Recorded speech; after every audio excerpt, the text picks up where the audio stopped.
days from now, would you be willing to trade all the days from this day to that for one chance, just one chance, to come back here and tell our enemies that they may take our lives, but they'll never take our freedom?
To Anti-Tyranny News Radio here on UCY.tv. Thank you for joining me this evening.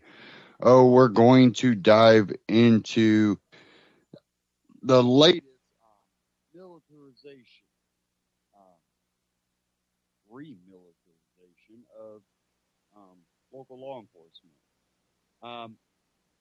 We're also going to dive into North Korea and their recent missile launch. And then we're also going to dive into the recent hurricane that hit Houston, Harvey.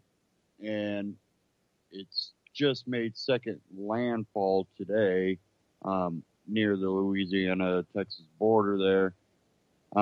We'll get into that later on in the broadcast. A lot of good things to come out of that. And it's sad that it takes this type of devastation to really highlight what America should stand for.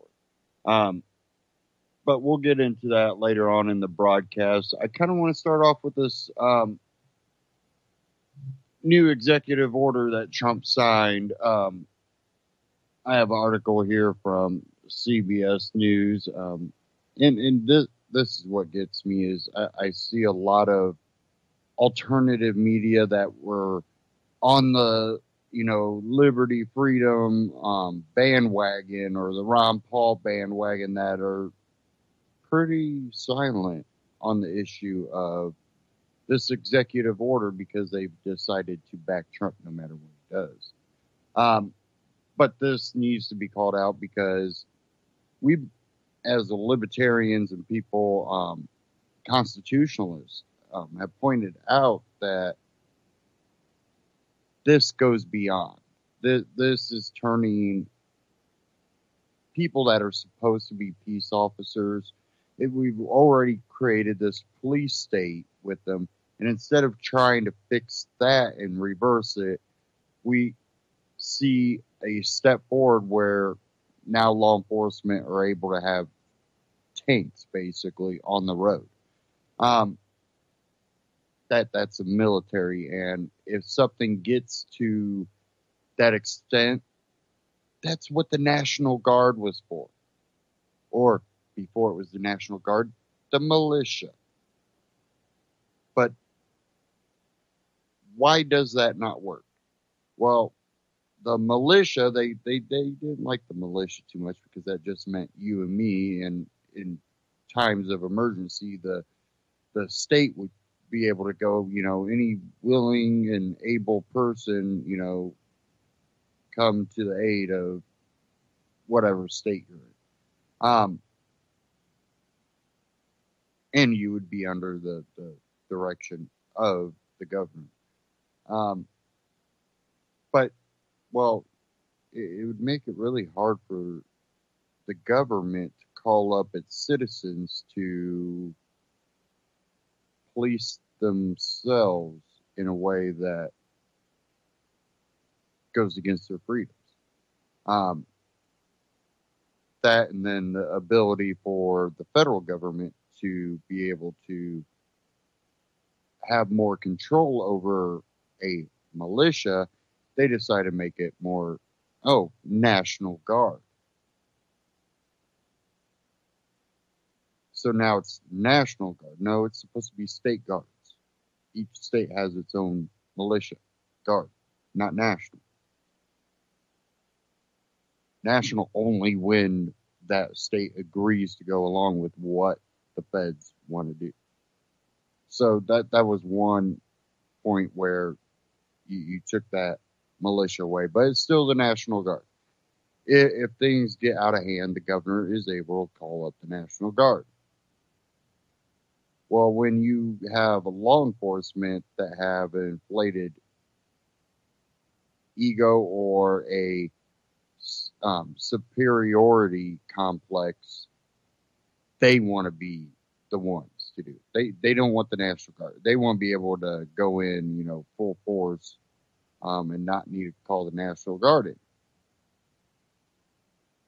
Well, there's a problem with that. They get all this equipment in, and what do? You get some guy that bought some pot and goes home and gets high and falls asleep with his bag of Doritos, and now he's got a tank outside of his house, flashbangs coming in, and people in military outfits that say police.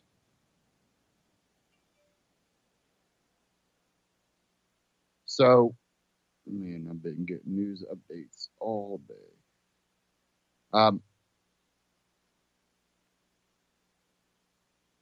There becomes a disconnect.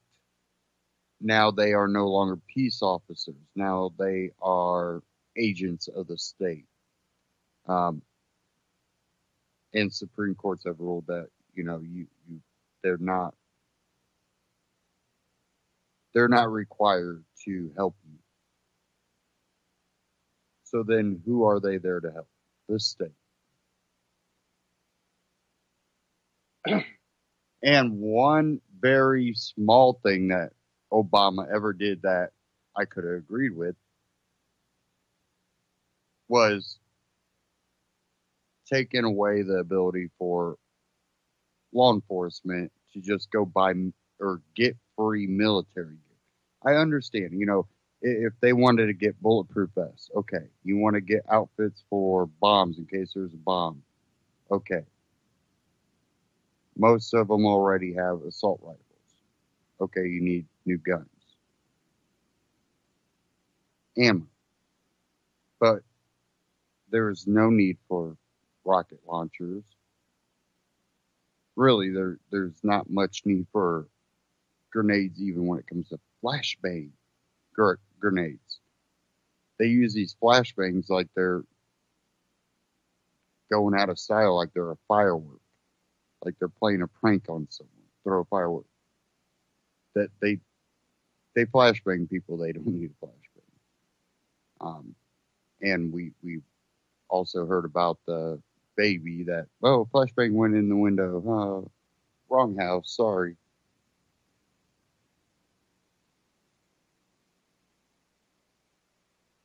So this article here from CBS News: Trump signs executive order on military gear. President Donald Trump has signed an executive order to restore the flow of surplus military gear to local police departments. The Obama administration severely limited the program 2 years ago amid a public outcry over how equipment was used during protests in Ferguson, Missouri, after the fatal police shooting of 18-year-old Michael Brown. But Attorney General Jeff Sessions says those restrictions went too far. He says the new approach will boost public safety. Sessions announced Mr. Trump's decision to a cheering crowd Monday at the National Convention of the Fraternal Order of Police in Nashville, Tennessee. Now, the FOP, Fraternal Order of Police, I'm not a big fan of them. Aren't they the ones that get corrupt cops back into a job? not exactly people I want to associate with, no matter what party I would be in, which I wouldn't want to be in a party anyways. But really, Democrat, Republican, you shouldn't really associate with the fraternal order of police that have repeatedly gotten corrupt cops. Well, they need to be a little corrupt to get these criminals. No. You need to be smart to get the criminals. But smart people aren't just going to go along with whatever they're told. Smart people aren't going to allow their animal instinct just to take over and run roughshod with power.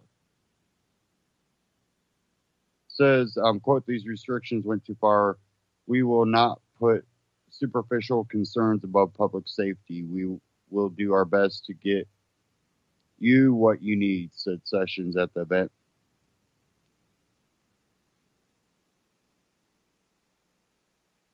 And for anybody that's wondering, that's called the 10-30-30 program.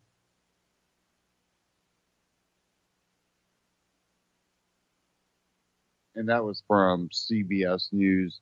I'm going to dive into this Ron Paul Liberty Report talking about the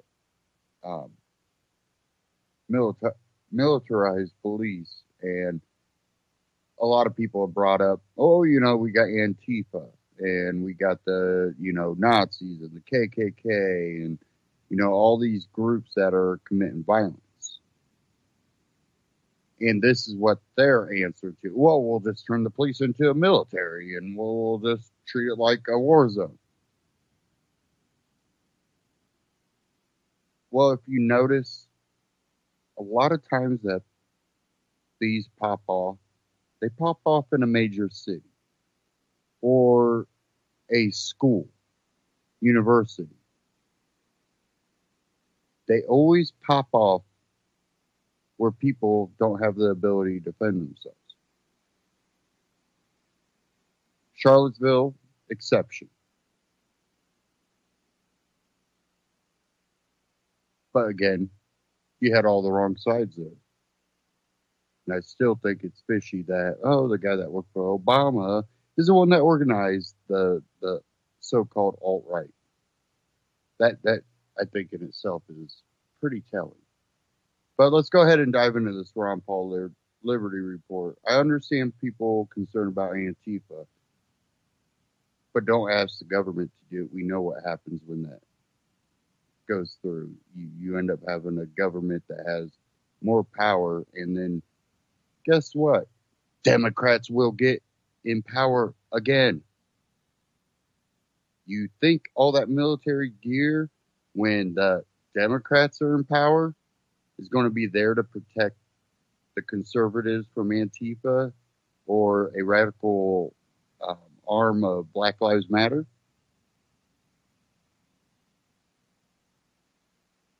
What we've seen under Obama is whitewashing of any violence.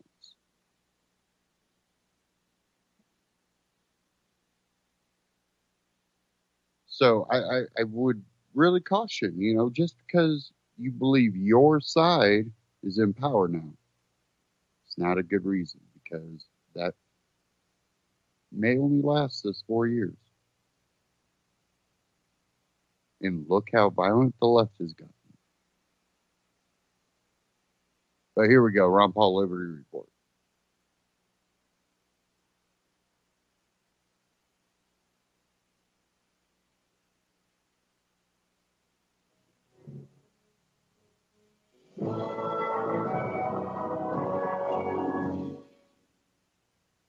Hello, everybody. Thank you for tuning into the Liberty Report. Today, with me, but not in studio, is Daniel McAdams, the co-host, but he is calling in by Skype from Dallas because of our hurricane, and we're still adjusting for that. Daniel, welcome to the program. Dr. Paul, how are you? We're doing well, and I imagine you'll be back in town soon because things have quieted down for our section of Texas, but of course it's worse in the eastern part of Texas, way over at Beaumont. So this has been some storm, to say the least. Anyway, we want to try to keep up the best we can with our programming. And today we wanted to talk a little bit about an executive order that came out in the midst of the hurricane on Monday, when the hurricane was roaring through here. And that was, not just news in Texas, it was national news. But Trump came up with an executive order that, on the surface, it sounded like he was repealing an executive order that Obama had that said that, military weapons would no longer be given to a local police force. It was the militarization of police departments around the country. Turns out that might not be exactly so. It was a restriction on some weapons, but they were still getting a lot. But the new administration felt like, no, the police should have whatever they need, and they wanted to put the small restrictions that Obama had put on and remove them.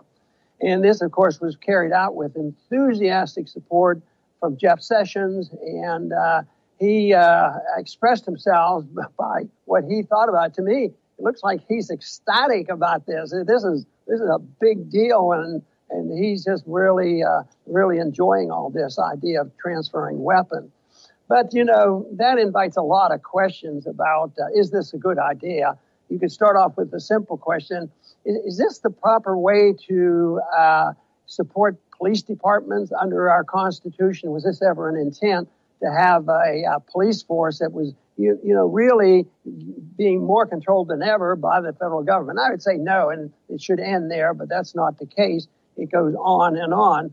So people have accepted this notion, and there's been various reasons, and we'll go over some of those reasons. Everything from, the drug war that has caused a lot of problems. Now we have the violence in the streets and the racial conflicts. They say, well, we have to have order. And for so much of what we do and what our government does, the best way they can justify is we want to make the people safe. We want to make sure the children are safe.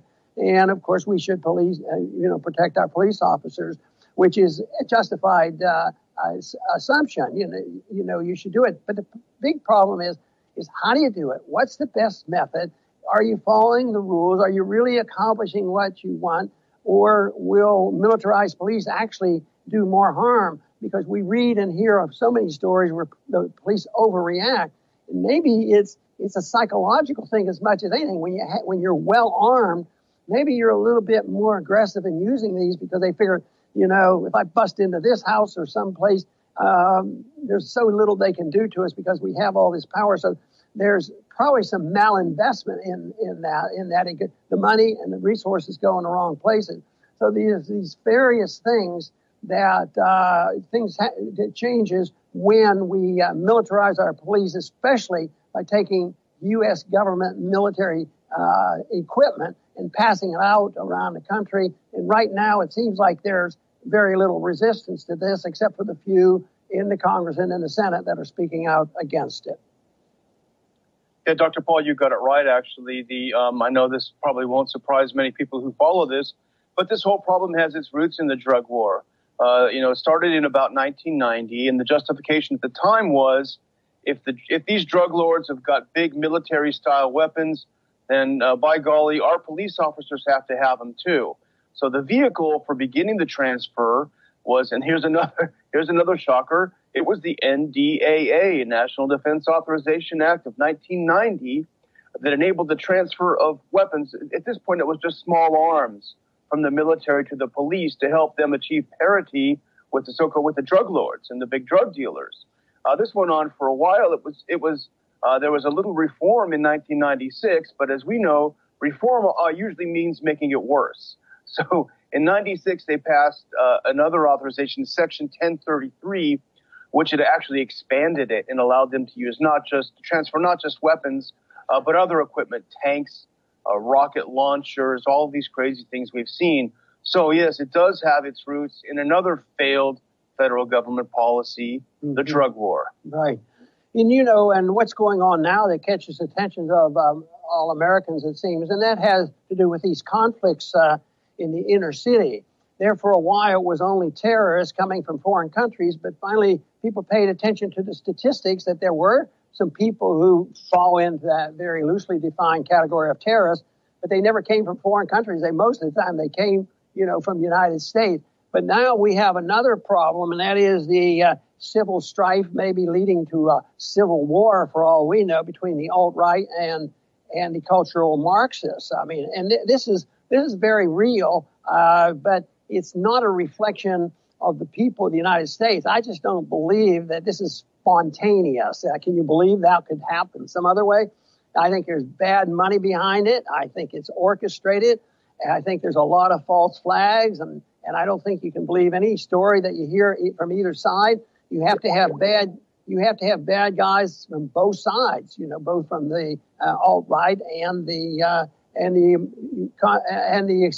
cultural Marxists. And I think that's what has happened. But the strife is there. And they'll say, well, we have to have weapons now. And this will further justify the American people to get more weapons out of the military, which I'm sure the military-industrial complex aren't going to complain. So I think that we have to wait and see what happens. So,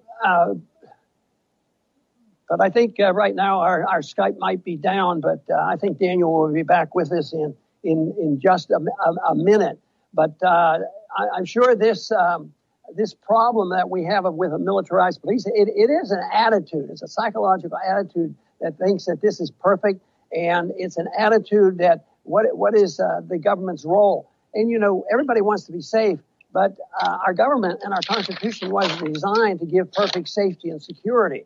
Yet we work on the assumption now that the federal government is going to protect us and make us safe, at our local level, as well as secure in a financial and area as well. And then we extend that to claiming that we can do this around the world. So it is a real mess, that we have to put up with. And I was just wondering whether Daniel is back with us right now. Yes, I am. I'm sorry we dropped the call, but I am back. Okay. And I heard most of what you said. But you mentioned the restrictions that Obama put on this program, I think a year or so ago, and those were laudable. But actually, they're relatively modest. The cops. There are some famous. I mean, just Google it. You'll find a number of stories. There are some small towns in Georgia where the police are coming in with rocket-propelled grenades and driving tanks through the street. This is like boys with their toys kind of thing. But what Obama did was he restricted just a couple of things. No more tanks for local police. No more bayonets. And no more weapons above 50 caliber. So that was apparently clipping the police wings too much for President Trump and Attorney General Sessions. And so you got to get those tanks back in the hands of the police. Mm-hmm. But, in a way, this hints at being somewhat like asset forfeiture. The police can go out, and if they want equipment and money and financing it, they can go out and seize assets. And, of course, assets commit the crime, and the people don't. And if the people aren't guilty of a crime, that's irrelevant. So they end up with equipment, and they end up with more than they should have. Now, they don't have to pay for these weapons that they get from the military. The taxpayer pays indirectly, creating more problems for themselves. But to me, it's a form of economic malinvestment because there gets to be some financing through asset forfeiture, which is stealing, as well as transferring from the federal government into a local program that shouldn't exist. And all of a sudden, you have a police force that is designed to and almost encouraged to be more aggressive than it has to be. And then you compound it with all the airs of government, why we have inner city turmoil, whether it's an economic policy or a drug war or these other things, then they justify, well, we have to do it. And if you don't go along with this, then you guys don't want to protect the people. And that's been used for a long time. It's safety that everybody has to have. And that was the story we heard, Daniel, as you recall, when after 9/11, that people were calling, Ron has to support this, the encroachment of our civil liberties, the Patriot Act, because we want to be safe. And we should be able to give up a little bit of our liberties to be safe. It's part of that attitude. But, of course, they need to be reminded now and then that you have neither once you accept that principle. It really is a win-win for the state, this program, because on one hand, the local police get lots of free stuff. There's nobody, I think, on earth who doesn't love free stuff. If you can get it, you want it. If you got a tank, you want 2 tanks. It's just a natural inclination. As you point out, for the military, for the Defense Department, it's a big win because they can recycle out a lot of their old equipment that is probably still pretty doggone good and get some shiny new equipment. And it's a big win for the military-industrial complex because they continue manufacturing new weapons. So it's a big win-win for the state when it comes to finance, but it's a big lose-lose when it comes to our civil liberties. Yes, and I think the problems that we automatically think of the inner cities being reflective about our economic policies as well as the drug war is one thing. But if you look on the other side of it, what would it be like if you didn't have the police to take care of us and keep us safe? Well, maybe you would have a lot of private property protection. I've mentioned before in my conversations that, I live in a place which is close to chemical plants. They don't depend on the police nor the federal government for protection. They depend on their security people. And even during hurricanes and all kinds of threats like 9/11, they took care of their own safety. And how about community? Communities which are protected by themselves and their gated community. Oh, well, only the rich will be taken care of. Well, you don't have to be rich to have an organization, a community agreement. And you don't have to be rich and defend yourself when you talk about the area where you have the least amount of police. It's probably one of the safest places to be is in the rural areas. They're not safe because there's a policeman. Oh, yes, John Jones lives out there. He has a 50-acre farm, and we have to protect him. So we're going to send, I think he qualifies for 1.5 policemen to be at his gate. And we're going to send him out there and make sure he's safe. No, it doesn't happen that way. At least in Texas, we know what happens is they still believe in the Second Amendment, and they are safe. People have given up that you can't be safe any other way, and that's why they just roll over and say whatever they need.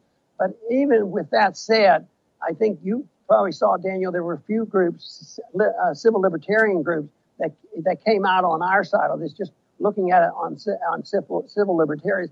And even they might be slanted in one way because the minorities get hit harder, with this excessive militarization of the police. And that is not a racial thing as much as it's a drug thing, but rightfully so. If the police overreacted, it's a problem, I think, as a consequence of the drug war. And I do think that they do overreact at times, and it's been not good for racial relationships by excessive police force. Well, Dr. Paul, we're facing down where you and I live this major crisis, this major disaster. People are flooded out of their homes. And you talk about people policing their own things. This may shock some of the viewers, but I'm monitoring the different Facebook groups down here to find out if our homes are going to survive or float away. But there was one great picture that caught my attention. It was about 15 guys. They all had shotguns and rifles, and they were standing behind a sign that said, "You loot, we shoot." And you want to talk about discouraging people from committing crime. But I do have to wonder about the psychological aspect of Trump's my phone's going off, of Trump's announcement on Monday. In the midst of this crisis, everyone is justifiably feeling good about the heroic efforts that are made by law enforcement and other first responders. They're just doing a tremendous job.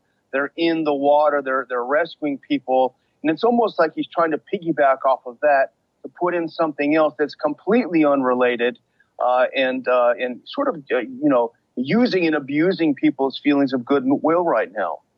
Yes, but I think in many ways what we see happening with the police is part of a personality or a character trait of Trump and his administration. He has a lot of generals, a lot of military people involved, and it's not let's build a strong military force for our defense. Right now, we read about one of the biggest, most vicious type of nuclear weapon is being developed, and we've tested it. And I get to thinking, why do we need a bigger, more lethal nuclear weapon? Well, it's those North Koreans. They may someday, do what the Iraqis threaten to do. And of course, it goes on. So there is a military mentality with this administration more than regular, more than normal. And this is why I think it spills over into the local police force, and it's an attitude.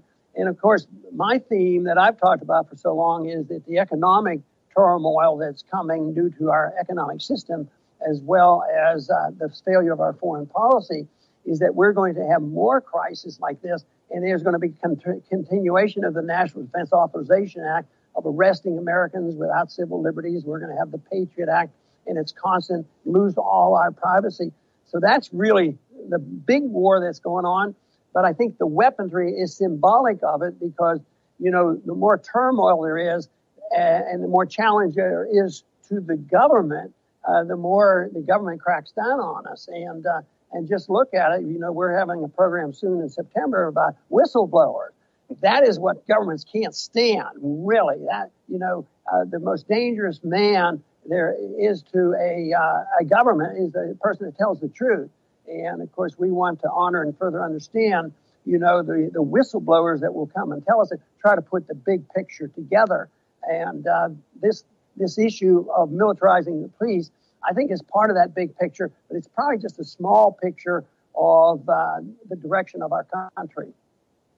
Yeah, you know, Jason Ditz, writing in the American Conservative, made a very good point, which is the enthusiastic embrace of this program by President Trump. He sends a message to police that it's not only okay to get these weapons, but also it kind of encourages them to use them. It gives an imprimatur, is how Jason put it. But there is, Dr. Paul, as in many things, there is a bit of a silver lining, and it comes from someone you may have heard of, a senator from Kentucky, has reintroduced legislation that would ban the transfer from the military to our civilian police forces of all offensive weapons. They would be able to still transfer body armor and helmets and things of this nature, but no more tanks and RPGs, et cetera, et cetera. So apparently he has put this bill in. I'm not sure if there's a House companion to it, but there are a lot of good folks in the House, I'm sure, who would be happy to do it.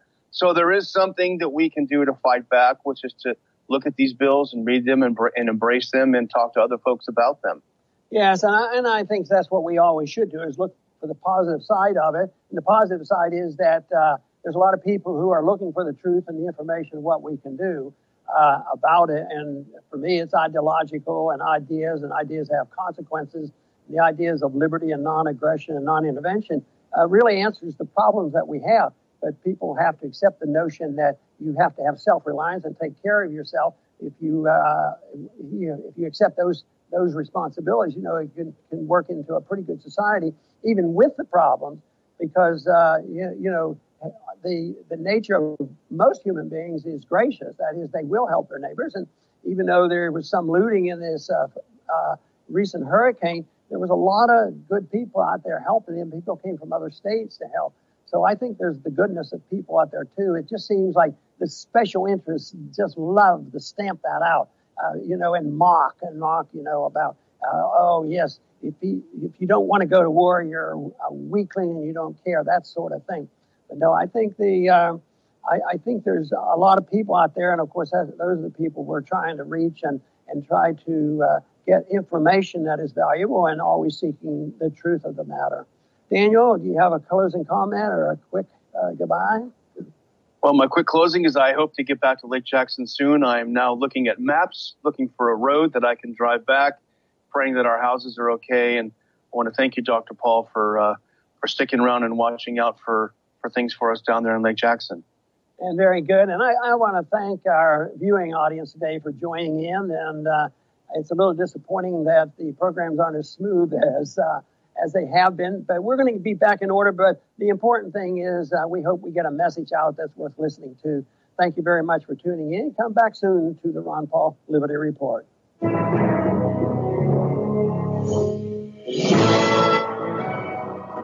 Ron Paul Liberty Report, RonPaulLibertyReport.com, and Ron Paul Liberty Report on YouTube. Check them out, subscribe. Now, you know, whenever you look at anything that the government does, you always have to understand there's going to be multiple angles. People are in it for their own self-interest, whether it be the military-industrial complex, congressmen. They all have their own angle, not always good. And, Ron Paul brought up one thing about, because of this North Korea threat, they use that as justification for, coming up with this new nuclear technology and all this. Oh, we have to be able to keep up with a lot of it's BS. I forget how many nukes we have, but the ability for us to deliver nuclear war across the world is, I don't think anybody questions that. But this could also relate to Trump signing this executive order. One thing with Trump is you can tell that he has all this admiration for the generals and stuff. Well, being someone that grew up researching a lot of historical, war artifacts, articles, and documentaries, talking to people that were in wars. My grandpa was in World War II. I look at it and I see with these programs and all this, I see that there's a military connection to it.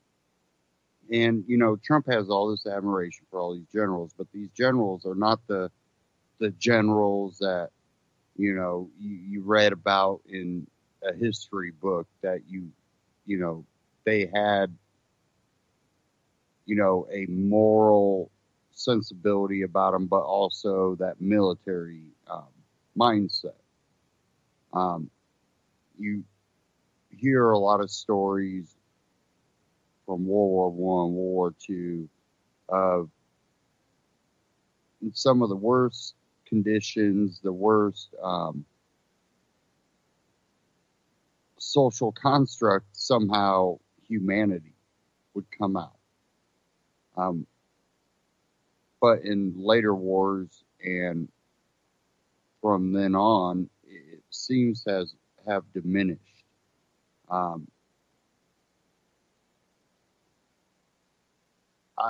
don't look at generals these days as these highly respectable people, and I wish I could. I wish I'd seen generals that were like, oh, you want us to go to war? We need a declaration. The generals I see, they're just a talking head of the military-industrial complex. And when you look at this program and what the military is trying to do right now, what Trump and the generals are trying to do right now, and Trump said it, during the election, that we need to make the military great again. Part of that is being able to get rid of all the gear they got. Well, you don't need to buy a whole bunch of new guns if you got a whole bunch of guns. Oh, you don't have to buy a whole, new setup of rocket launchers when you already have plenty of them. Part of this is I really think that the military would like to dump some stuff off onto the police force so that it justifies them needing more stuff, whatever that be.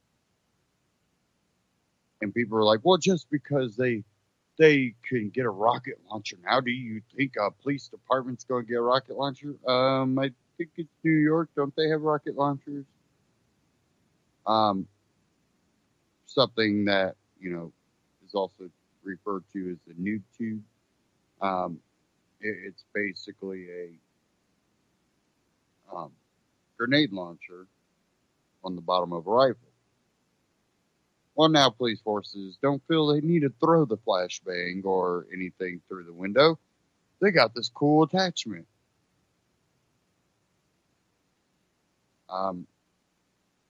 One thing that was brought up in that Ron Paul Liberty report is boys with their toys. And that's how they act when they have this.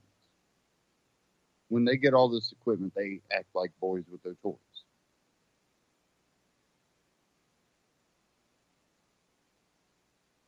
You know, that young kid, he gets his new car, and all he wants to do is drive around in his new car.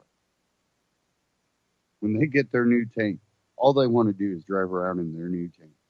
Shoot, I would want to, you know, if I was able to just, oh, look, I got a new tank. Hey, let me ride around in it.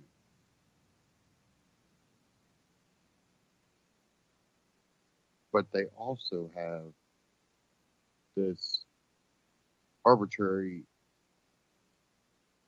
authority over people with that tank.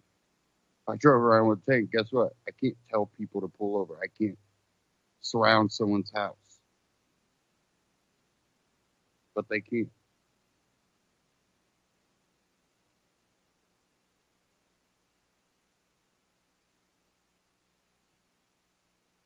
But again, I think this is that fanboy attitude that Trump seems to have for the military. And coming from a military family that have roots here in America all the way back to the Revolutionary War, this is not good. And the way the military operates anymore is un-American.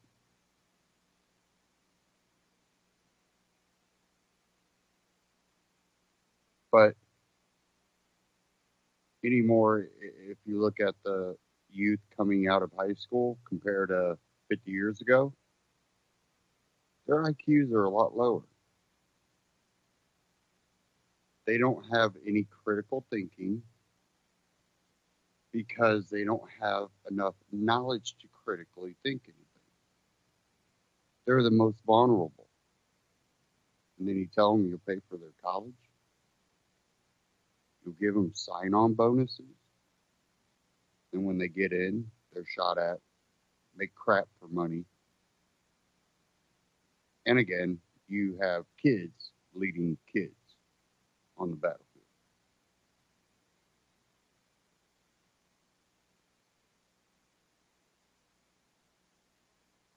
It's like kids playing cowboys and Indians, except they got real guns. They're playing the real thing.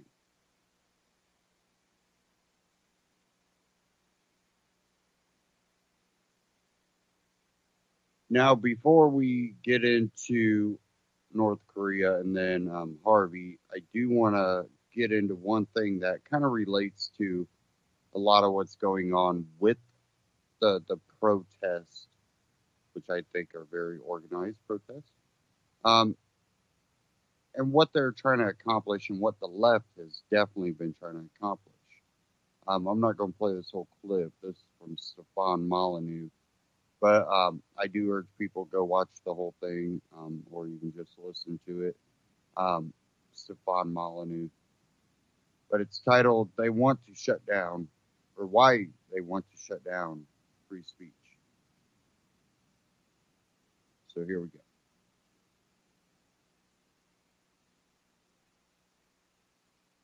We really need to talk about free speech. But before we talk about free speech, we need to talk about why free speech is so fundamentally under attack at the moment. And that is because of exploitation. Exploitation. Now, exploitation can be direct or indirect. It can be using force or fraud to deliberately take resources from people. It can be a predatory state. It can be predatory taxation. Or it can be destroying people's self-esteem to the point where they feel dependent upon your approval as a boss, as a manager, as a capitalist, and rendering them unemployable due to destroyed personalities. There is a lot of different kinds of exploitation in the world. We're going to focus on those forms of exploitation that directly contribute to the undermining of the greatest gift the world has to offer a society, the only way a society can stay free: free speech. Now, free speech at the moment is under attack by the left. Then wasn't this, let's destroy statues, let's hit people with bike locks, let's deplatform people. That's a term I'm going to use a bit. Deplatforming is when you shut down someone's platform for speaking. Of course, with the internet, it's places like YouTube or Facebook or other places like that.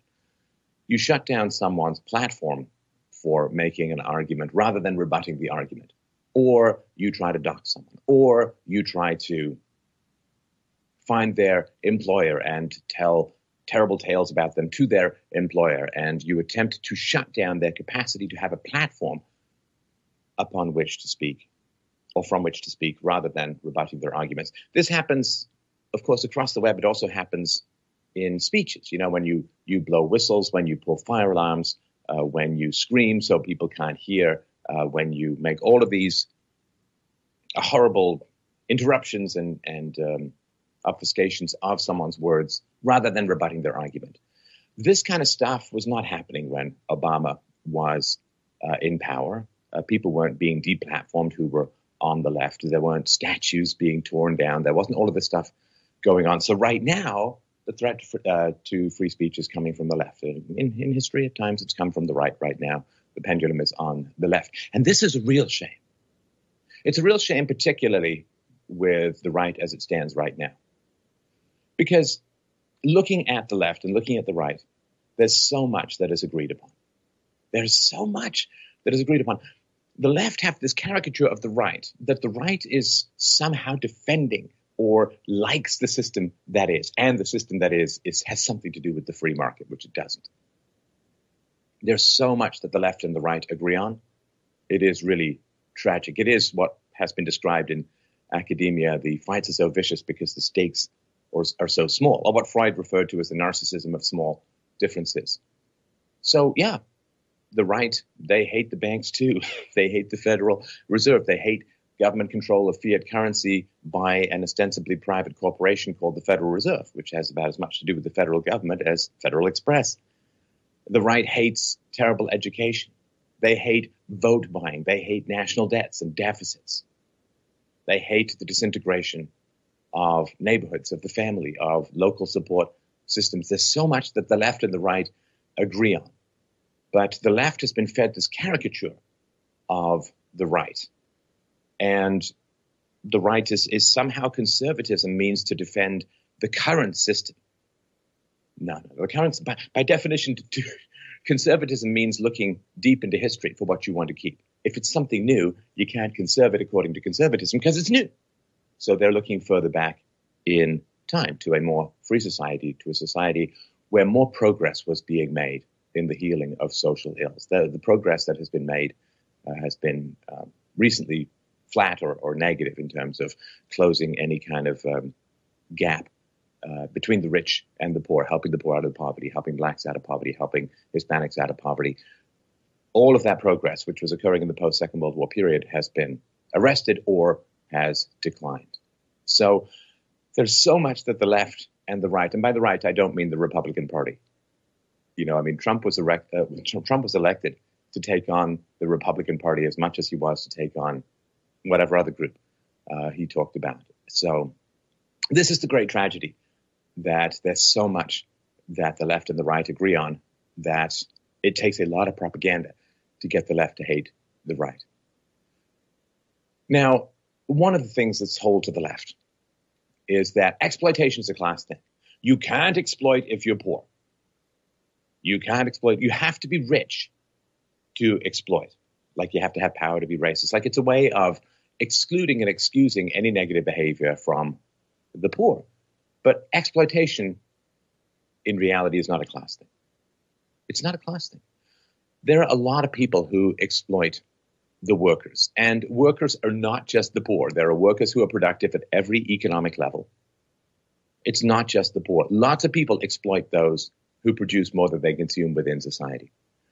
There are certainly those in the upper classes who exploit the workers. You got the banksters, the military-industrial complex, politicians, media moguls, and so on.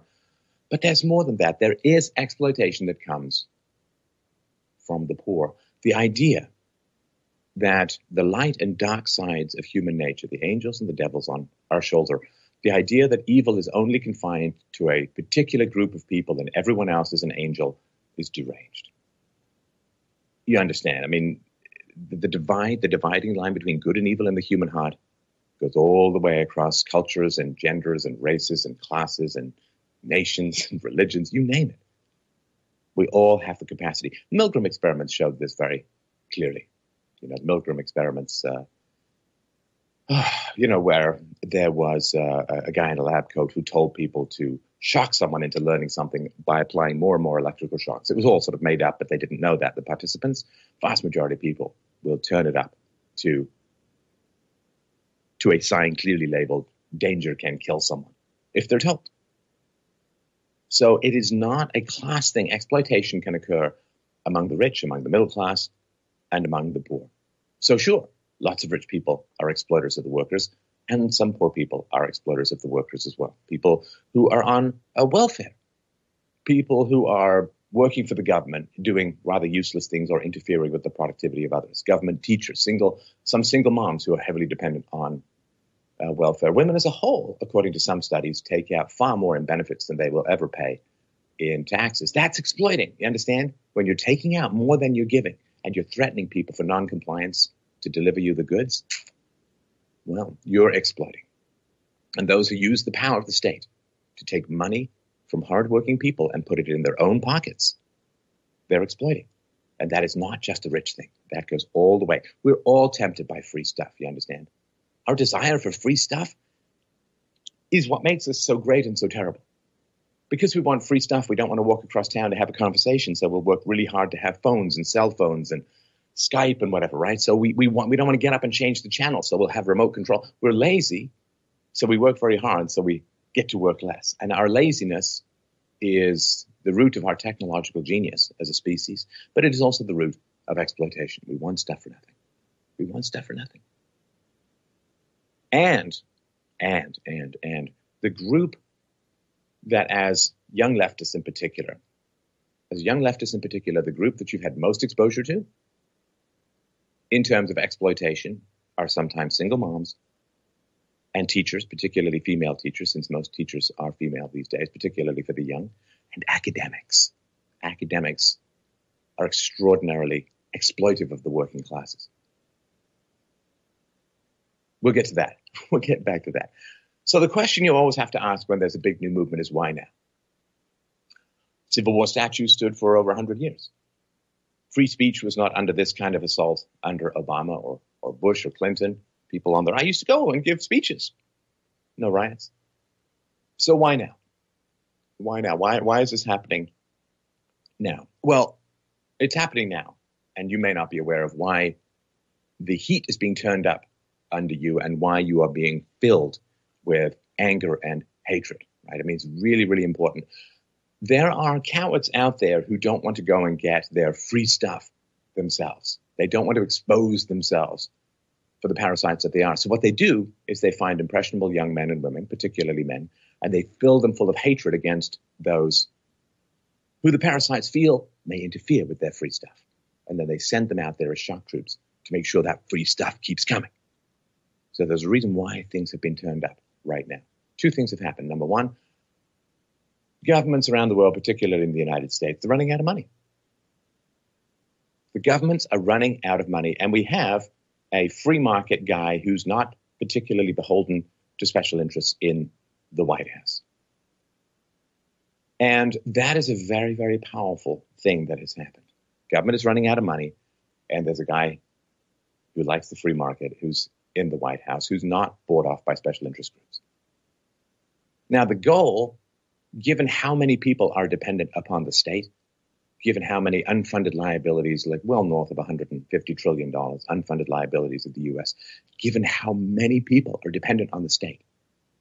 You know, half of American households rely on the state for significant portions, if not all of their income. So many people are dependent on the state. It can't possibly continue. You understand? Social Security, old age pensions, largely collected by women, require such a massive bailout that it makes the bank bailout of 2007, 2008 look like something you'll find in the return slot of a vending machine. It can't possibly continue, you understand? And there's a panic about the not able to continueness of this god-awful system that we've all inherited from the, thanks boomers, from our elders. System can't continue. The system cannot continue. So there's going to be a panic for the remaining resources. You know, everyone can get along when you all have enough food for the winter, right? You're in some northern climate, Middle Ages. Everyone gets along when there's enough food for the winter. When it's January and you can't get any food until April, but you only have enough food until February, that's when conflict escalates. So the only solution to all of this dependence is to allow the free market to operate, to create jobs, to create opportunities, to raise wages to the point where we can begin to detach people from their dependence on the state and move them back from being exploiters and parasites into being productive. And listen, there are lots of people who really, really, really want that. There are lots of people who are desperate to leave their dependence upon the state, to go out into the market and to be productive human citizens. We love free stuff, like people love winning the lottery and then their lives turn to crap. We love free stuff. Oh, I got a lot of unemployment insurance. I got welfare. I got SNAP. I got disability benefits. And then there are some people who are legitimately disabled and all, but a lot of them aren't. But every time jobs are advertised, you get 100 jobs advertised, like 3,000 people show up. They desperately want to leave dependence upon the state, to the hypersleep, self-resentment stasis of state dependence. They know the ship's going down. They want to get on the lifeboat of the free market. That's not wildly complicated. They're desperate to do it. So the only chance to have a soft turnaround of this system that can't possibly continue is to free up the market, to free up the barriers to job creation so that people can be weaned off state dependence and move into the free market. Now, there are some people who desperately want to do that, and there are some people, for reasons of corruption, self-hatred, incompetence, or massive, they got 8 kids, or from 8 different guys or whatever, they're terrified of that. They're terrified of going from dependence to independence. They're terrified of going from parasitism to productivity. But, as good old K. Marx rapped at one point, he who does not toil shall not eat. I don't believe that, but you understand that was one of the essences of Marxism. So there are people who are desperate to get out of dependence and into the free market, into productivity, and they voted for Trump. A lot of the sort of flyover country, the Pennsylvania, the Rust Belt states, and so on, were tired of being dependent on the state and desperately thirsty to gain the self-respect of productive action. We want to be lazy. We work very hard to be lazy. And when we're lazy, we decay. So this is one of the great paradoxes of life. That's the only chance we have. The money's going to run out unless we can transition people away from dependence on the state and into productivity. Now, where is the major resistance coming from? From moving from dependence to independence? Well, arguably, I don't know if this is for sure, it's just a thought I've had. Let me know what you think. Well, the banksters, they're smart people. They are well-educated, high IQ, real-world work experience. They've got resources and savings. So I think they can transition relatively well. Relatively well. If you end fiat currency, end the Fed, all the good necessary stuff that needs for a real free market. If you don't have a free market in money, you don't have a free market in anything. Everything else is just nonsense, right? It's like saying, oh, there was a free market under Stalin because there was a black market. It's like, nope. No, there wasn't. So if you end the Fed or you end the military-industrial complex or diminish imperialism, which is another thing that the left and the right really agree on, is 750 plus military bases overseas, endless foreign wars, endless foreign aid, endless interference, endless control or attempted control over other countries' politics and culture and economy. The left and the right both hate that. Trump was elected to get out of globalism, to get out of foreign wars, to get out of the 100,000 bombs that Obama dropped largely on Muslim countries over his 8-year reign. Come on, we agree so much. So those at the top of the economic ladder can transition relatively well, not perfectly, not necessarily totally easily. But there is, and the poor who are relatively independent in terms of, they don't have a bunch of kids and so on, they can transition relatively well. And people have written about this, and you probably know some people like this who are like, I spent 2 years on welfare, I got so depressed, and then I got a job, I'm like, now I'm happy to get out of bed in the morning, and we all understand. We all know that we must consume in order to survive, and if we consume without producing, then somebody else has to be forced to produce for us. And that is a basic reality. And we know this. This is a conscience. We all know this deep down. That if you're not earning your daily bread, somebody else has to. Now, some of this can be fine. Like if you're home, you've got kids, and you're home, and you're raising those kids, you're producing wonderful things, producing human beings, producing the next generation, producing the continuation of the species, the whole point of dragging ourselves out of the primordial ooze for the last couple of billion years. But somebody has to give you the resources, both for you and your kids. Kids are a liability. When the welfare state turns them into an asset, well, everything goes completely haywire. So sometimes you are consuming without producing in the moment, and your husband will provide for you the resources for you to be home and raise the kids. That's wonderful. But if you're a single mom on welfare, then you are consuming, and your children are consuming, and other people have to be forced to give you money, pay your taxes for the welfare state, or go to jail. Gun in the room. Once there's a gun in the room, ethics goes out the window, other than to condemn the fact that there's a gun in the room. So single moms, not all, there are some hardworking single moms who make it, but nonetheless, their kids suffer without access to a father or father figure. But single moms, if you're on the left and you're young and you have this tendency towards aggression, towards violence, towards screaming down, shutting down other people's free speech, maybe it's your mom. Now, this is something that is hard for a lot of people to grasp. Let me explain something to you, because I hate the fact that men throughout history, but it seems more and more now, men are expendable tools for others to get resources. I mean, we've been expendable tools in war. The ruling elites have thrown us into the fires of war like a spiteful child with a hated lead soldier. We've melted and burned and died about hundreds of millions. And I hate this disposability of men. And here's a way to understand this if you've been raised in this kind of environment. So let's say you have a car. Do you care about your car as an end in itself, or do you care about your car as a means to an end?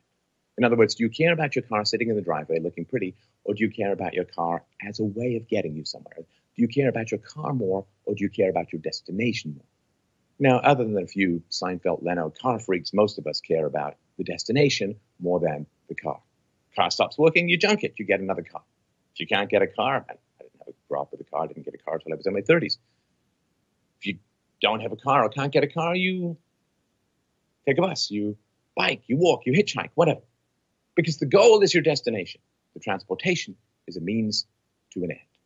You understand? So, pro tip from evolutionary biology. Mothers care more about resources than men, than husbands, than fathers, or, in your case, than sons. This is not to say there's anything wrong with this. This is not to say there's anything bad about this. It's just evolutionary biology. If a mother with dependent children can choose, if she has to choose between a man or husband who has no resources and can't get any, or no husband and lots of resources, evolutionarily speaking, she will choose the second option. The good intentions of her husband will not put food in her children's mouths. You understand, throughout our evolution, women need resources, and men are the mechanism by which women give resources. Right? Women have an excess of fertility, men have an excess of resources, and they trade. There's nothing wrong with it. And there are some women who love men for themselves, like some men love cars just for themselves. But for the most part, it's resource. It's about resources. If a woman with children, if a mom, has the choice between risky male resources or guaranteed government resources, she will generally choose the latter just about every time. Because children need resources every single day. Like, you can tighten your belt, you can go without a meal or two, you can whatever, right? But you can't do that to your kids. They need it. They need the food. They need the resources. And it's heartbreaking if you don't have them. Which is why when women get the vote, they tend to vote for big government programs, massive redistribution of resources, welfare state, unemployment insurance, particularly for their husbands. They vote for old age pensions. All lots of things, right? Women will choose resources. Moms will choose resources over freedom for the most part, because that gives them resources. Men will choose freedom over free stuff in general, because in freedom, men can go out and win lots of resources and thus get the best women. Right? In the free market, well, ambitious, hardworking, intelligent men will generally choose the free market. And interestingly enough, women with husbands will choose the free market because their husbands are working out in the free market. So women who are married to men generally vote for freedom, and women who are unmarried generally vote for free stuff. It's two ends. You get freedom or you can get free stuff. They're opposites, right? So men are how moms get resources for their kids. So women who can't attract or keep a quality resource intense man, they vote for resources from the state. What that means is they will now raise sons who must defend the state, because the state is the source of their resources. So if you're on the left, particularly the radical left, my guess is you grew up without a father. So did I. Now, like me, see, if you grew up without a father, you have a single mom. Not a widow. Widow is the father died, and a single mom is by choice. Like, it either didn't get married, didn't stay with the man, or got divorced. Some degree of choice.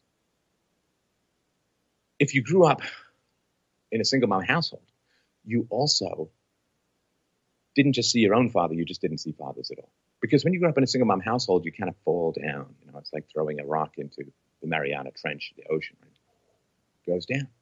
You end up down at the bottom level, the rent control, the ghettos, the trashy neighborhoods, the dirty neighborhoods, the gross neighborhoods. I mean, I remember we moved into a new place once, and we were supposed to go over. The neighbors were like, "Hey, come on over, get to know us," right? It turns out that we couldn't, because the man discharged a gun into his wall, and so the dinner party was off. Not very Downton Abbey, but certainly a slice of history. That was instructive to me. You fall down into this underworld. So around me, there really weren't many fathers at all. Now, I at least grew up like I went to boarding school where it was all male. I know we had a female music teacher. And we were segregated by gender. So at least I had some male role models when I was younger. But for the most part these days, you grew up without a father. You grew up without even seeing fathers. And there are very few male teachers around. Like in some districts, only 25% of the schools have no primary school male teachers at all. 9 in 10 primary school teachers of kids are female. And if you have a female teacher, for the most part, statistically, you have to suffer under anti-male bias. The studies are legion and clear. Female teachers mark down boys and mark up girls. Female in-group preference is a very powerful thing. Boy, you wouldn't want any male in-group preference now, because apparently that's just being a fascist Nazi skinhead. But women can have all the in-group preference they want, and it's, I don't know, sugar and spice and all things nice. No in-group preference, puppy dog tails. So you've suffered under this anti-male bias from your female teachers in general. And it's both boys and girls do better under male teachers. They respond better, they work harder. And little boys, they're fully aware of this anti-male bias, the sneer, the curl of the lip, the constant irritation at their activity and curiosity and restlessness. Let's drug them rather than fix the system. This is how. And of course, anti-male bias is generally overlooked. If it was anti-black bias or anti-female bias, everyone would go nuts. But because it's anti-male bias, anti-boy bias from female teachers. See, I told you you were disposable. You understand? Stop being disposable. So when you grow up without a father figure, you also have less testosterone.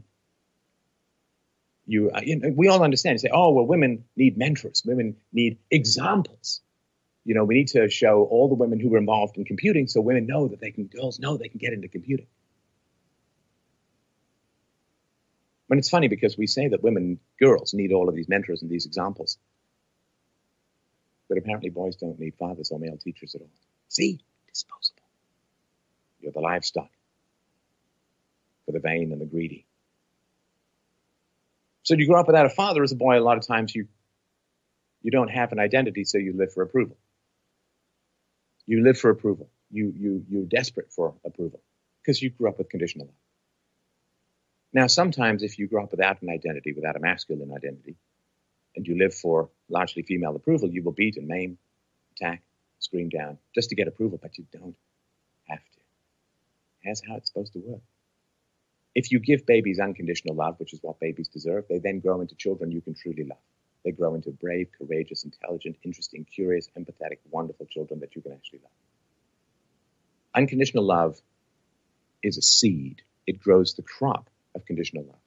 You can't eat the seed usually. You can't eat the crop. If you didn't get unconditional love as a child, as a toddler, as a baby, you grow up with a desperate need for approval. And when you have a desperate need for approval, you're very easy to exploit. I hate to put it so bluntly, but you need to hear it. When you don't get loved properly as a child, you grow up with a desperate need for approval. Survival is approval, and approval is survival. Which means you have a big giant button that people can push to get you to do what they want. You can be exploited very deeply, very powerfully if you grow up without love, respect. Two groups that often are not seen when it comes to exploitation. We talked about the single moms. Let's talk about the academics. This may be your first male influence if you've sailed through the estrogen surf of government education when you're younger. Academics prey upon the working class. They prey upon the poor. They get $150,000, $175,000 a year for working a couple of hours a week. They get months and months off in the summer. They get sabbaticals. They get TAs to do the grunt work. They really are mandarins and potentates and fat-bellied, monocle-wearing, cliched monopoly capitalist exploiters. You understand? They prey on the poor. And they're Marxists, a lot of them. Now, academics want to keep their parasitical payments. They don't want their gig to be disturbed by any intrusion of the free market. Higher education is not a free market. Not a free market at all. So they want to keep this, it's called rent-seeking, these unjust benefits, these benefits they get from exploiting and using state power to protect their monopoly on higher education. So, of course, they don't want free speech on campus. You understand? Because the right really dislikes the student loan bubble. Well over $1 trillion just in the United States. Young people, 17 years old, 18 years old, signing multi-year $30,000, $50,000, $75,000 commitments. No sense of what the market needs. No connection between supply and demand with education and the market. Young people who've received very little economic, professional, or value-based or free market education from their crappy government schools sign these documents and are told, you got to go to college, you got to go to college, you got to go to college. Why? They're the millionaires, never went to college. That's exploitation. Sign this document, kid, so I can get my sabbatical in Jamaica. I can go to a conference in Hawaii. You sign this document, kid, Get in debt for $50,000, $75,000, kid. Because we academics need our feeding trough and our control. That is exploitation, my friends. Because here's the thing.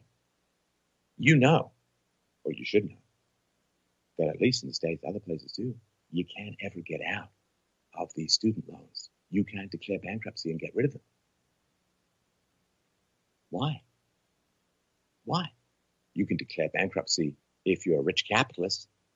You can't declare bankruptcy if you signed a document at the age of 17 or 18. You found out you were lied to about the value of your degree, and you found out that there was no correlation between what you were urged to take and what the market actually wants. You find out you can't even get your life started because you're stuck working low-rent jobs to pay off just the interest on your bullshit loan for a bullshit degree that made you worse off than if you'd never taken it. So the academics, the tenured exploiters of the working classes, they don't want free speech on the campus. They don't want, because they know the people coming from what's called the right these days, they're the real whistleblowers. They're blowing the whistle on this bullshit. They know that the people on the right see them for what they are. They don't want them on campus because the right are the new whistleblowers. They are the punks. They are the counterculture. And I don't mean the Republican Party. Trust me. I really, really don't. Paul Ryan, it's quite a long way from objectivism, Count Chocula. They don't want the right having free speech on campus because the right is talking about free market, self-ownership, responsibility, working, the parasites of the ivory towers. They don't want any of that, but you see they can't legally stop these speeches. They try. Oh, we'll need $15,000 security fee. It's like, what? You get hundreds of millions of dollars of federal money and you can't afford it. See, they don't want this free speech on the campus because it goes counter to. It's not even Marxist ideology. They just want their free stuff. They want their tenure. They want their income. They want their petty little kingdoms of propaganda. So they can't stop free speech directly in America, First Amendment, and a lot of other places too. They don't want to be obvious. So what do? You see, they use you. They exploit you. You understand? They use you. They fill you full of hatred towards the enemies of their own economic interests. If the free market reigns, academia collapses. Hell, if students can just discharge their debts through bankruptcy, the academic house of cards, the bubble, collapses. They don't want to get real jobs. They don't want to actually have to get up and contribute value to customers. No, they want the government to pay for people and lie to people, bring them into the classroom to keep them in their cheap-ass exploited gravy. So what do? They fill you full of hatred at the right. They're Nazis. They're evil. They're racist. They're terrible people. Vicious. Horrible. Fascists. And that way, you go out and you defend the exploiters. You understand? You're being used to protect the unjustly acquired wealth and privilege and status of others. You hated, as did all just people, you hated the bailout. Taxpayers should not be forced to pay for the bad decisions of the banksters. I agree. Taxpayers are being used to protect the wealth, the powerful. They're being exploited. But that's happening to you as well. You are being used to protect the economic interests of the academic parasites. I'm not saying everyone in academia is a parasite. I understand, right?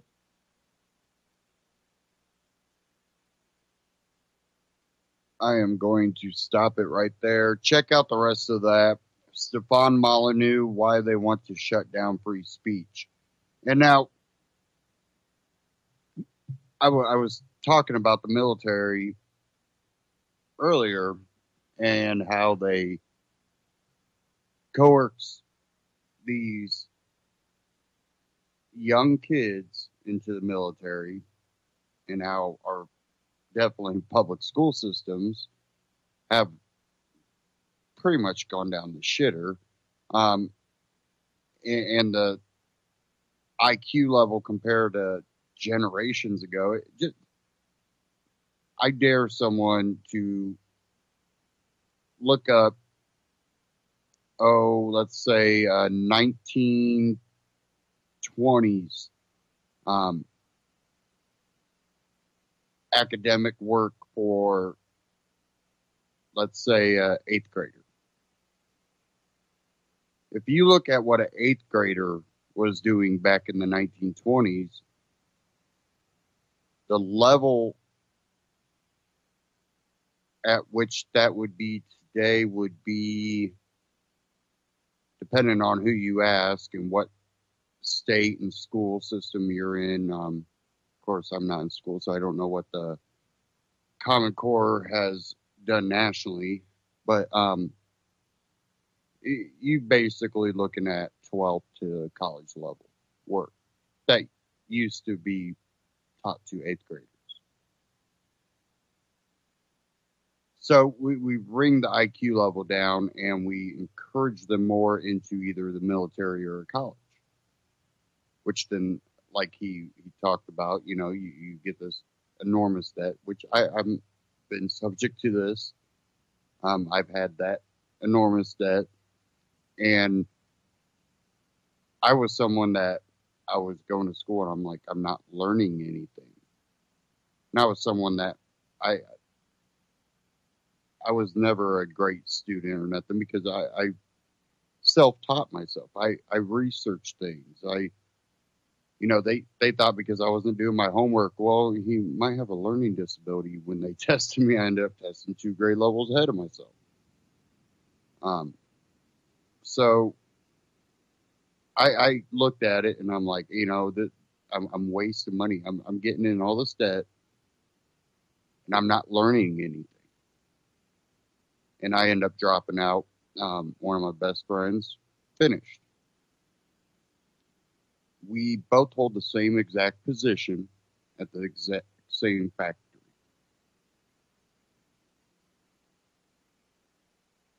He acquired probably about $15,000 to $20,000 more in debt than I did, because he finished. Now he's been working at that factory a little bit longer, so he makes more than I do at this point. But year comparison, I actually make a little bit more for how many years I've been there, because wage increase went up a little bit.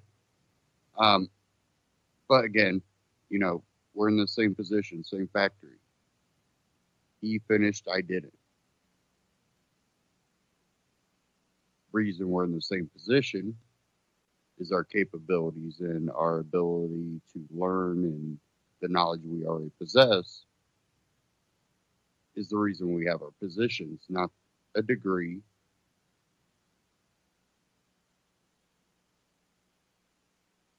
And there's people that have worked under me that have business degrees, went to a 2-year college, worked under me.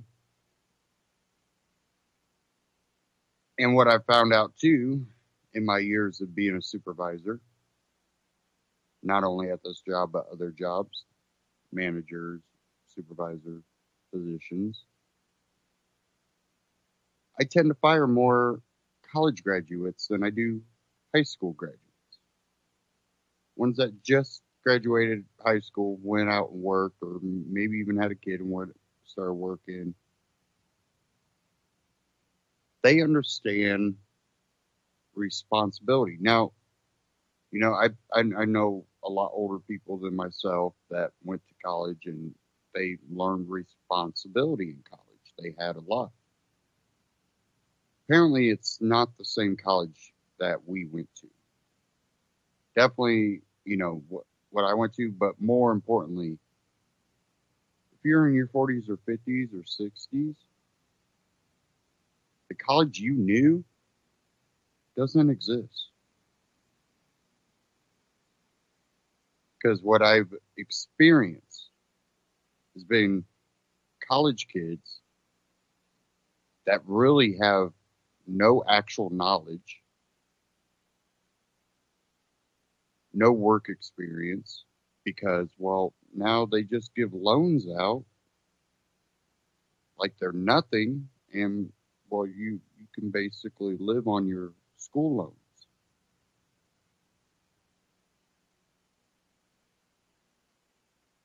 So it pays for your housing, your food, and what you also find out is a lot of kids end up spending all of it and then end up having to drop out. What does that do? Well, now they owe that money and now they don't have any work experience, and they've only put in maybe a year of school, partied with their money. Some of them might pick up a job to try to pay for that next semester until they get their next check. I've seen that too.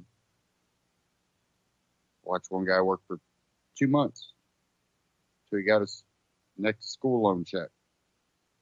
Quit. And you want to talk about the little underground thing that goes on in a lot of colleges is a lot of the school loans go to buying large amounts of drugs. And they sell them at parties. And, this is not grouping every college, every professor, every student into this category.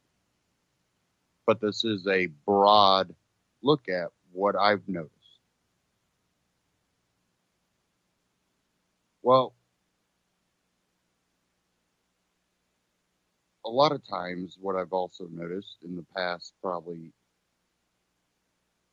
10 years, but mostly in the last 5 years, it's went to a whole nother extreme, is miseducation coming out of the universities. Falsehoods, fallacies. They're preying upon unknowledgeable, uneducated kids that came out of uneducating high schools. Same with, the military. They prey on these young kids. Luckily, I wasn't one of those kids, even though I came from a military family. I did, have extreme respect for the military, and I do to a point still today.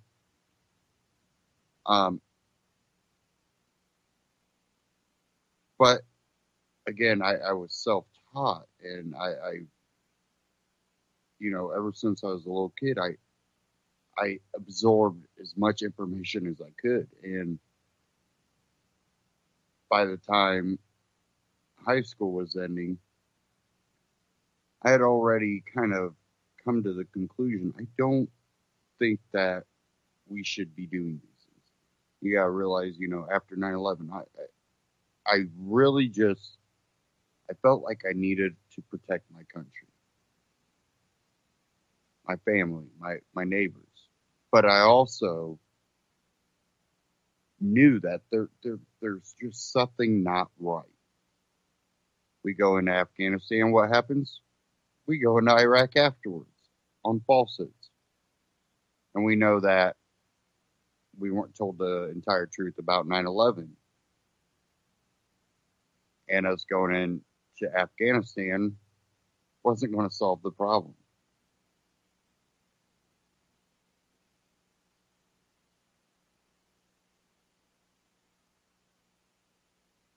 But when it comes to the colleges, they are being manipulated. College kids are being manipulated.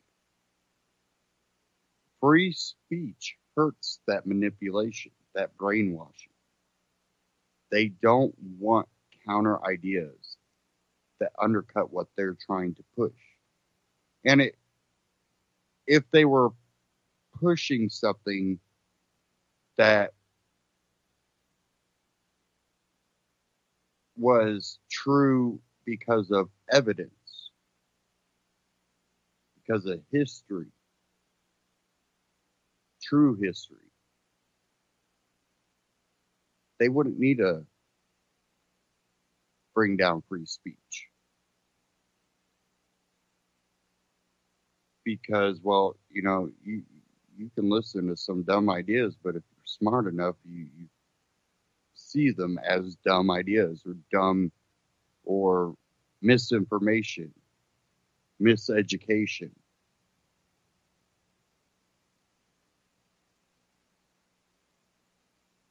You wouldn't need to shut down free speech, but they want to shut down conservative views because it goes against what they're teaching. They want to shut down science when it doesn't agree with what they want to push.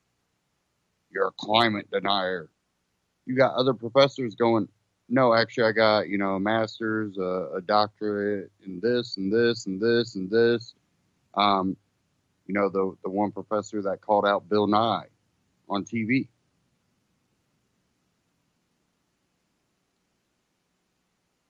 But look what they're pushing. They're pushing an actor that pretends to be a scientist. You know, look at the history of Bill Nye, where Bill Nye came from. The guy's not a scientist. When he was Bill Nye the Science Guy, he did science experiments for a kid's show that you can find in books. Cool science experiments for kids. Maybe not that exact title, but, you know, they got books out there that you can find about anything that he did. So, when you actually look at who and what they push, it's based on an agenda, not truth. So free speech kind of counteracts that.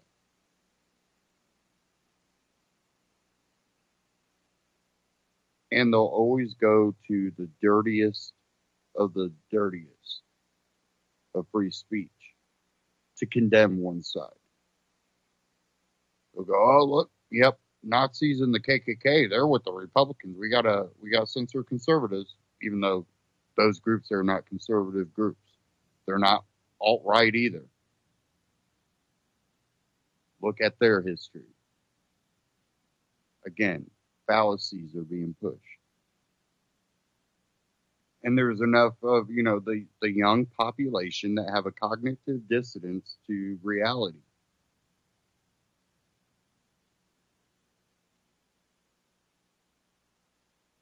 And, you know, I grew up, you know, right when, you had punk, you had heavy metal, you had more gothic type, you know, stuff going on. And, you know, we dyed our hair or whatever, looked crazy. And then we grew up. The way that I dressed in high school is the way now I see full-grown adults dress. People in their 20s, their 30s, dressing like I did when I was 14, 15.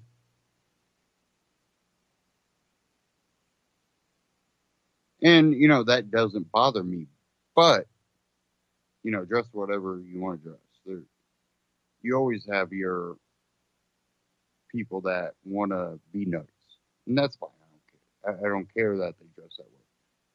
But what I've kind of noticed about a lot of those people today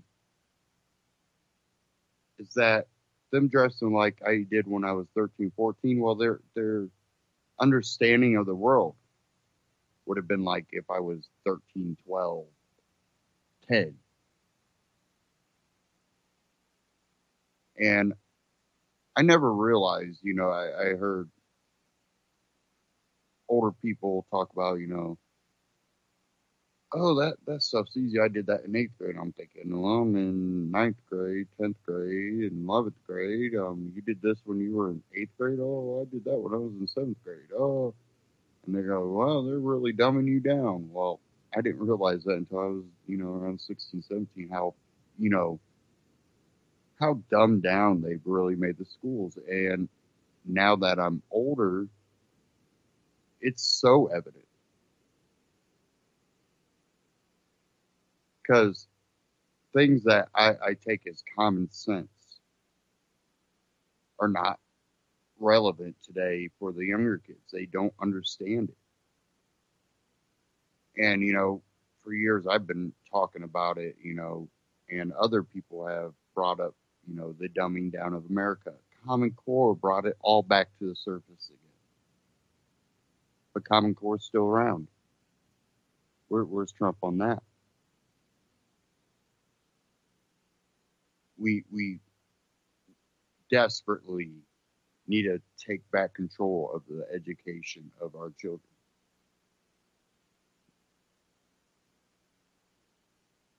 You had 13-year-olds, 14-year-olds, 15-year-olds that were educated enough to be county clerks. Look through American history.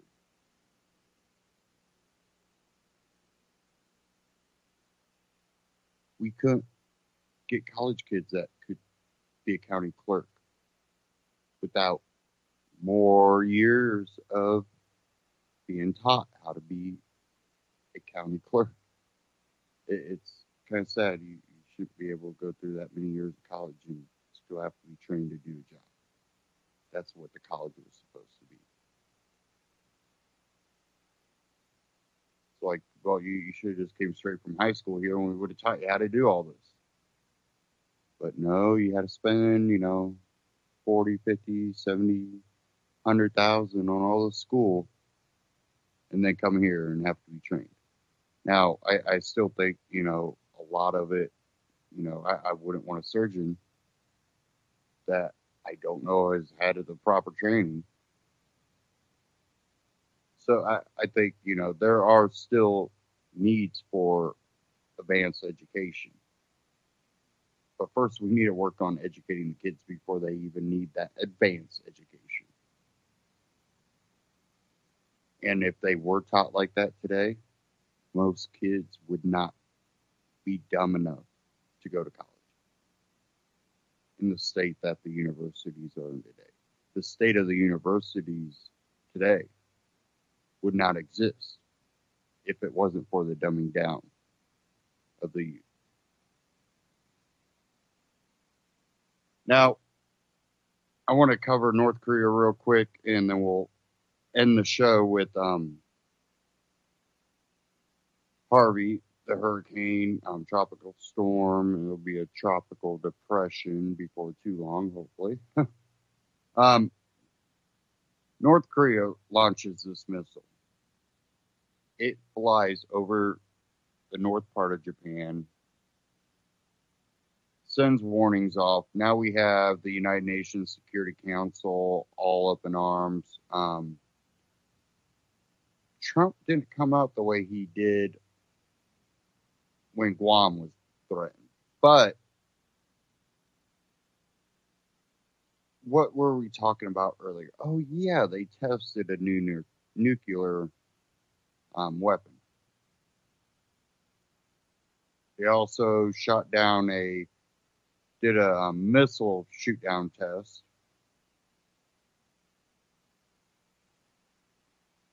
Do I think this is going anywhere? I think that really depends on North Korea. But I think there's something more about this. There's a lot of uncertainty about North Korea. And by being able to launch that missile as far as they did, I think they're saying this is just, a little preview of our abilities. I think they're trying to put themselves in a position to say, hey, we can actually reach that far. And hey, yeah, we actually do got nukes, whether they do or not, on these ballistic warheads. Now, we'll stop launching these things. We'll stop, doing things, whether they will or not, making more weapons or advancing their nuclear ability, which they've already said they wanted to be able to pit nukes and subs. So I think they're trying to leverage, get a little leverage. I think I wouldn't give them any more leverage because I think that they're bluffing to a point. I don't think they can reach as far as they say they can with a nuclear weapon. Nor do I think that they're stupid enough to launch a nuclear weapon or hit a country that can spark a war. But what we got to be careful with is we can't let them rile us up to the point that we make the preemptive strike. And this is something that I think America has a problem doing is these preemptive strikes.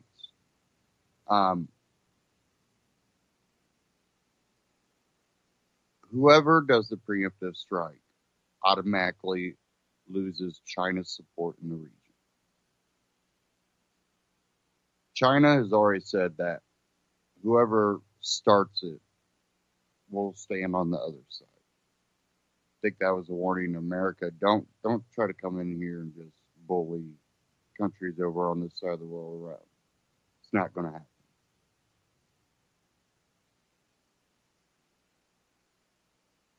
Another point that China's trying to make is, hey, North Korea, we don't like America either, but we have all eyes in the world on us, not just America, you, and us. So if you decide to cross that line, in the public eye, we can't be seen with you anymore.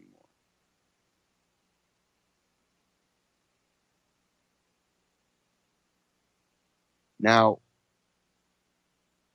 will China be able to actually outmuscle the North Koreans and the Americans? Well, China's little input there actually be enough to keep both sides from doing that preemptive strike? And where does that put China in the world?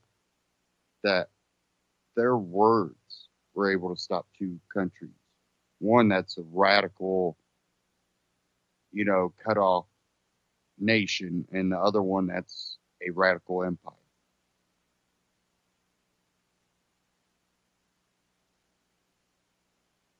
That could put us in a whole different ball game with China, North Korea, and the rest of the world. That could make Japan go, you know what? We liked America, but China made America and North Korea back down. They could be our ticket to keeping North Korea back. You're making those islands. You could just go ahead and have those islands that you're making and putting bases on, as long as you keep North Korea from ever doing that again. Hopefully that doesn't happen. I think that would be really bad for America. But again, foreign affairs can get real tricky with all the maneuvering. Now, I kind of want to move on to Texas, Houston, and Hurricane Harvey real quick.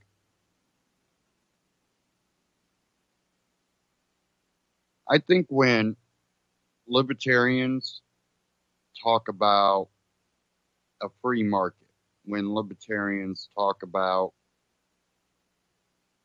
a free society, how people can police themselves, how communities can help themselves out. Like I said at the beginning of the broadcast, it really it's disappointing that a devastation like this hurricane hitting Houston, it takes that to really show what libertarians talk about all the time. There are community members that are armed, that are securing stores that they don't own. They might shop at, but they don't own. But that's their community. Those are their stores. And they're standing armed guard with signs saying, "You loot, we shoot." Now, people are, "Oh, you know, they're going to kill people." Oh. No, they're not there to harm people. They're there to protect a store. The people that would loot are there to harm people. Whether they're willingly, knowingly harming people, the simple fact that they don't take the time to pay attention or consider their actions in itself is harming people. It's not like a mistake. They are taking the initiative to steal from people without any care of what that does for those people.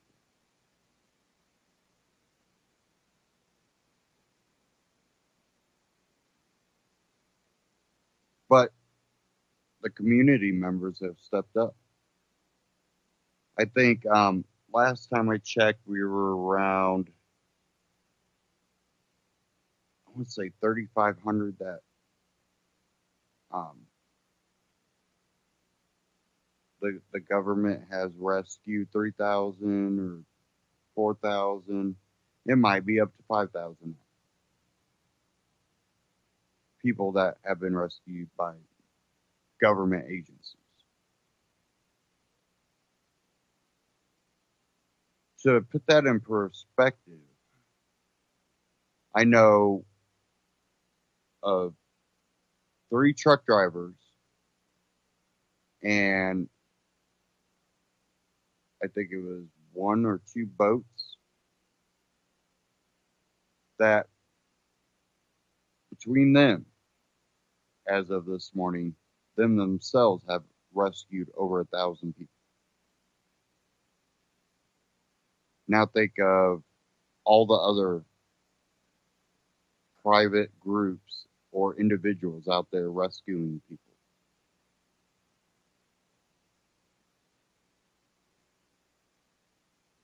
You could almost say probably a good 75 to 85% of people that have been rescued have been rescued. It might even be higher than that by private citizens. Now, did FEMA come in with all these clothes and, you know, all the items people need?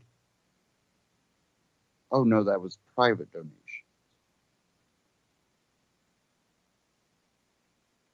Things that libertarians talk about are right in front of you right now. But again, once this devastation is all over, people are going to go back to fighting about what government should take from one person and give it to the other.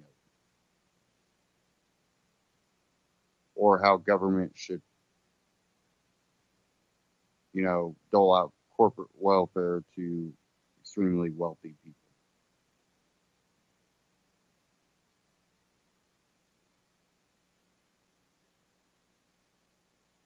But everything you need to know about how society should work is happening right now. And now we have talk out there now about price gouging. And I have a moral and ideological view on this. My moral view is, me personally, being the owner of myself, my mind, my, my beliefs, and how I want to carry myself. If I owned a store and this hit, I'm taking all the water for free down to, help people. I'm not selling. I'm not selling it at all. You can't buy my water because that means if I'm selling it, if you wanted 2 cases, 3 cases, I might sell that to you. No, I'm giving it out personally to people I know that need it. Now, the other side of that is, well, some people are like, I got to sell it. I need money to be able to, replace this. I need to be able to bring more in. Me personally, I might take that hit. Other people just they can't take the hit, or they don't believe they can take the hit. They need that money. Well, if you keep it at regular prices, what's going to happen? You're going to have people, which one guy was caught on camera, was on national news, filled up his truck full of cases of water and selling them for outrageous prices. You're like, that's outrageous. Well, he bought all that water. That's his water. He can do what he wants with it as a private citizen. Now, there's rules about how companies operate in Texas after, a 10% increase. After that, they start looking at what you're doing. Well, 10%, probably not enough to keep the private citizens from buying up the water. Plus, how many people are affected by this. Everybody needs water. You can't have 5 people come in and buy up, pallets of water. Unless they're going to give it out. But that's not what's happening. People have bought up a lot of water to resell it, knowing people are in need of it. I don't like that. I personally wouldn't do that. Now, something that businesses have done to try to prevent that. So they say, we do need the money. Well, some of them are raising their prices to an extreme high price. That way, people can't come in and buy them all up. I don't think it's right, but I understand their view of it. I have this article. I want to cover this. I know we don't have long. I'm just going to read it real quick. FEE.org. Texas price gougers are hurricane heroes. I generally use Texas as a good example when discussing public policy, particularly compared to places such as California. I like the sensible attitude about guns, but the absence of an income tax is particularly admirable when considering economic issues, and I confess to being greatly amused when I read about jobs and investment escaping high-tax states like California moving to Lone Star State. But being more pro-market than California is a low bar to clear, and I've written that government is too big in Texas. And now, because of Hurricane Harvey, I have another reason to criticize the state. Texas has a law against price gouging, which means politicians there, just like the politicians in places like Venezuela, think they should get to determine what's a fair price rather than allow a free market. The state's Republican Attorney General is even highlighting his state's support for this perverse example of price controls. Price gouging by Texan merchants in the path of Hurricane Harvey has drawn the attention of Texas Attorney General Ken Paxton, who said Saturday that his office is looking into such cases. We will be dealing with those people as we find them, he said. Paxton is right about Texas law, but he is threatening to enforce a terrible policy. To help explain why Texas law is bad and why the Attorney General is misguided, there's a video, John Stossel, on so-called price gouging. It's discussing that Mississippi arrested John. The guy should have received a medal for putting his money at risk to serve others. To argument Stossel's analysis, here's a video from Learn Liberty that explains why politicians shouldn't interfere with the price system. And here's a Walter Williams discussing the role of windfall profits and high returns, encouraging the reallocation of resources in ways that benefit consumers. The bottom line on this issue is that buyers understandably want low prices, particularly in emergency situations, but that makes no economic sense. However, since buyers generally outnumber sellers, politicians will always have an incentive to demagogue on the issue. And you can watch all those clips and read that article, fee.org, and that one is titled Texas Price Gougers or Hurricane Heroes. And I urge you to go watch these videos, read the rest of that article. But again, in situations like that, a lot of times it becomes extremely hard to get items in. It becomes expensive to get items in. And at the same time,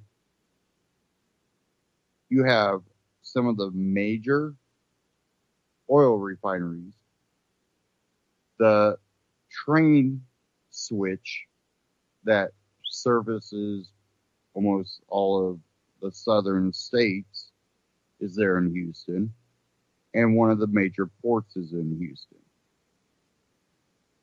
So the gas is going up. Items can't flow normally.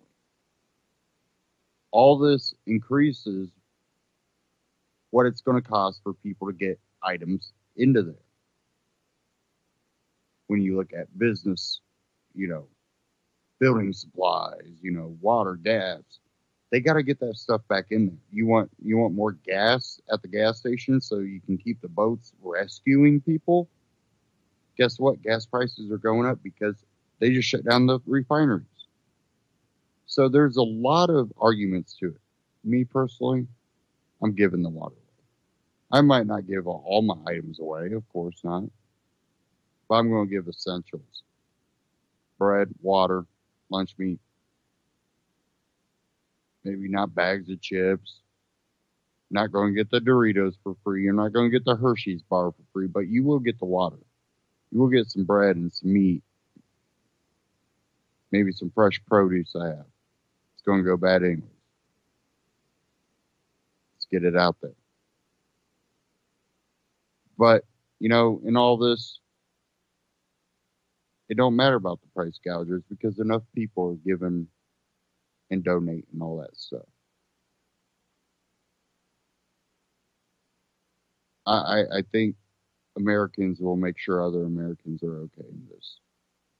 And I think the proof is already there. I want to thank everybody for tuning in tonight. Stay tuned here on UCY.tv. Great broadcast coming up after this. And don't forget, go to UCY.tv. If you scroll down to the bottom, there's a little Amazon button. You click that Amazon button, it'll take you directly to Amazon store. And you can shop Amazon through UCY.tv, get the same great prices, same great shipping rate. And at the same time, UCY gets a little kickback to help cover operating costs. And that's essential to keep this operation up and going. And, great items at Amazon for great prices. And also, prepping. I hope people down in Houston prep. My Patriot Supply, if you go to antityrannynews.com/MyPatriot, that'll take you straight to My Patriot Supply, where you can find great prepping gear for natural disasters like this hurricane that hit. And I hope people had some. But go there, and again, same great prices, same great shipping rate at My Patriot Supply. And we get a little kickback to help cover our operating costs on our end. Again, antityrannynews.com/MyPatriot. And don't forget, UCY.tv. Scroll down, click the Amazon button, or you can donate. Hit the support button. Thank you all for